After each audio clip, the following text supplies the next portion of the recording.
Hello everybody and welcome back to the channel. If you're new here, we talk about all things fandom and we talk about them in a positive way, and thank you for stopping by. Today is Throwback Thursday, so we will be doing an older movie review. However, first off, we do have to talk about some news. Because on our Throwback Thursday, that's what I think we're going to do. We're going to talk a little bit about a current event going on within your fandoms, and then we're going to talk about an older movie that I think you should see. So the news we have to talk about today is the latest in the Ezra Miller saga, which keeps getting crazier and crazier. But then stick around because you're going to want to see what the movie review is that we talk about for our Throwback Thursday movie review. This week it is going to be Superman 2. And I will break down why the Superman 2 movie is one of the best comic book movies you could ever see. So let's jump right into it. So first off, we have to talk about the Ezra Miller situation that's going on because it keeps getting increasingly crazier and crazier. Reports came out that Ezra Miller has a farm in Vermont. And on this farm, he has some kids and their mom. And what makes this difficult to talk about is the mom is said to have been in an abusive relationship, and Ezra Miller is said to have rescued her. However, in light of everything that has gone on in the past, this has also been brought into question because now the husband is saying that the wife ran away with Ezra Miller and took the kids, and saying essentially that he found out that on this farm there is guns and weed. Guns, bullets, and weed. And the weed use is really out in the open on the farm, right in front of the kids. There have been reports that at least 2 people have apparently reported seeing the kids and seeing guns around the house in places where the kids have been playing.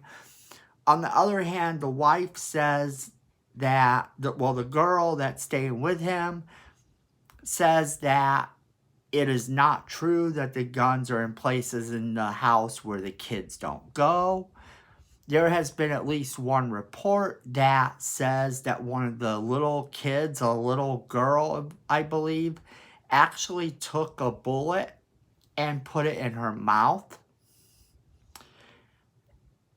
And that's troublesome. All of that is troublesome. You know, it becomes this thing about how far does this need to go? And apparently, they are still on the run. Ezra Miller is still on the run, so they can't find them. This troubles the DC community so much because Warner Brothers has said they're not going to have them in the next movie as The Flash.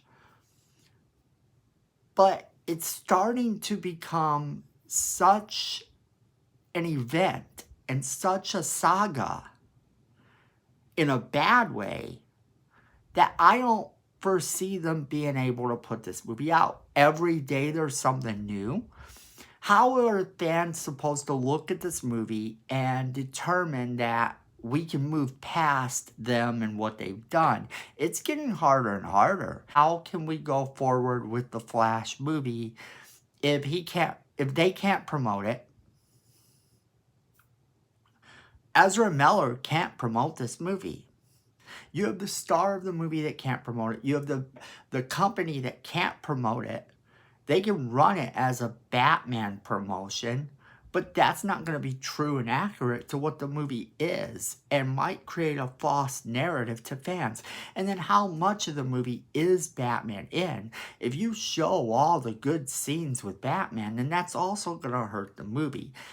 Now, I don't think we move past this in a way that allows this movie to be a success in any way, shape, or form. And I know I said that in the last video, but What?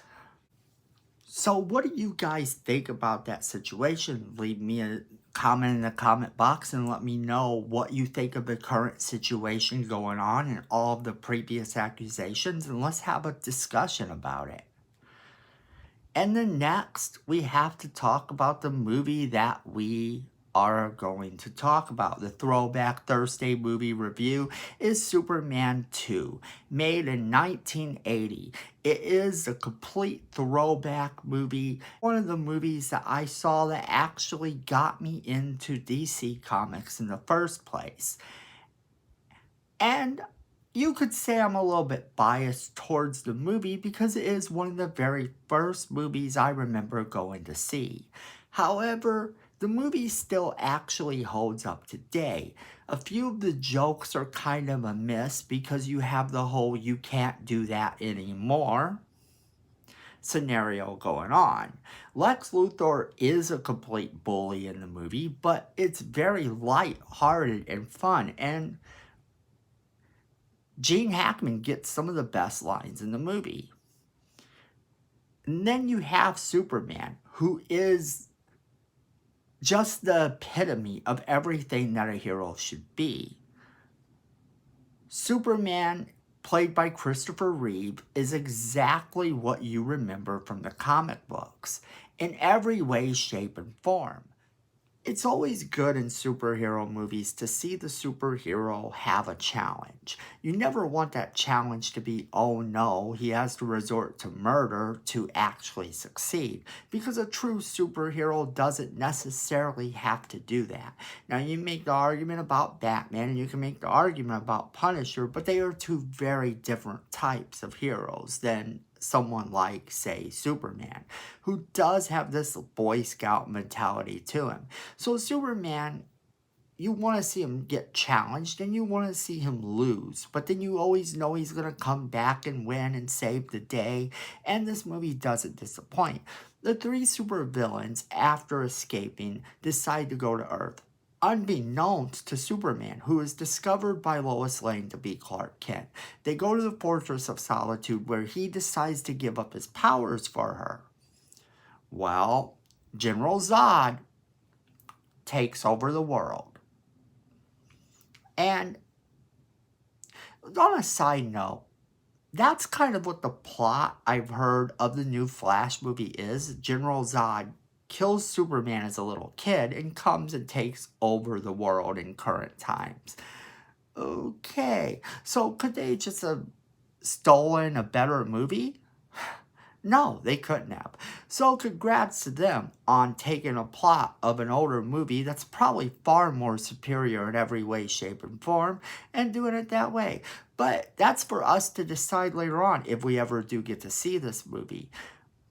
But you can definitely see the comparisons in the plot. So basically, Superman loses his powers. He has to get them back. You know he's going to get them back. Comes back, fights General Zod and them, is pretty much beat up, and then at the end saves the day. No spoilers, that's just the way superhero films work. And it's nice to see that he got beat up a little in the movie, and I enjoyed it thoroughly watching it happen because I knew he was going to save the day. Now, here are a few things you may not have known about the movie. The scene where Lex Luthor escapes from prison is inspired by true events. 3 IRA prisoners escaped from Mountjoy Prison when a helicopter lifted them out of the yard. That's pretty cool. Sarah Douglas, who played Ursa, actually said that working with Gene Hackman she enjoyed working with Gene Hackman more than she enjoyed working with any other actor from the first 2 Superman films. Speaking of Sarah Douglas, she actually was punched out by Margot Kidder during the scene where Margot Kidder's Lois Lane hits Ursa in the face. In one scene, in one clip of that scene, she actually was knocked out. For box office enthusiasts, The movie was the third most popular movie in the United States and Canadian box offices for 1981. It is reported, and I don't know if it's true or not, I hope it's not true, that according to Sarah Douglas and Jack O'Halloran, they didn't really get along with Christopher Reeve. Now, I don't know if that's true, and you never really need to know, because they do play the villains and he does play the heroes, so it probably adds to the tension if they didn't get along with him. So that's a few things that I think are interesting about this movie that I don't hear a lot of people talk about. And that's kind of my review of the movie. And I give the movie a solid 5 out of 5 stars. I highly recommend you check it out if you've never checked it out. And let me know if you've ever seen this movie, or if you've never seen it. Let me know when you watch it. What do you think of this movie? Okay, so make sure you are leaving us a comment in the comment box below. YouTube likes it when we hear from you, and we like to hear from you. Also, make sure you're sharing this video with all of your friends so they get the same great content you're getting. Also, don't forget to hit that subscribe button, because Miko says we need more subscribers, and this face right here. This cute little face, look at it. It wouldn't lie to you. So, go ahead and hit that subscribe button, and make sure you hit that little notification bell so you don't miss a single video. And then, friends, as crazy as the world can sometimes be, and as much fun as we can have reminiscing about the past, always remember to be kind and nice to each other, especially people within your own fandom, because it's fun to talk to them. And at the end of the day, fandom is family.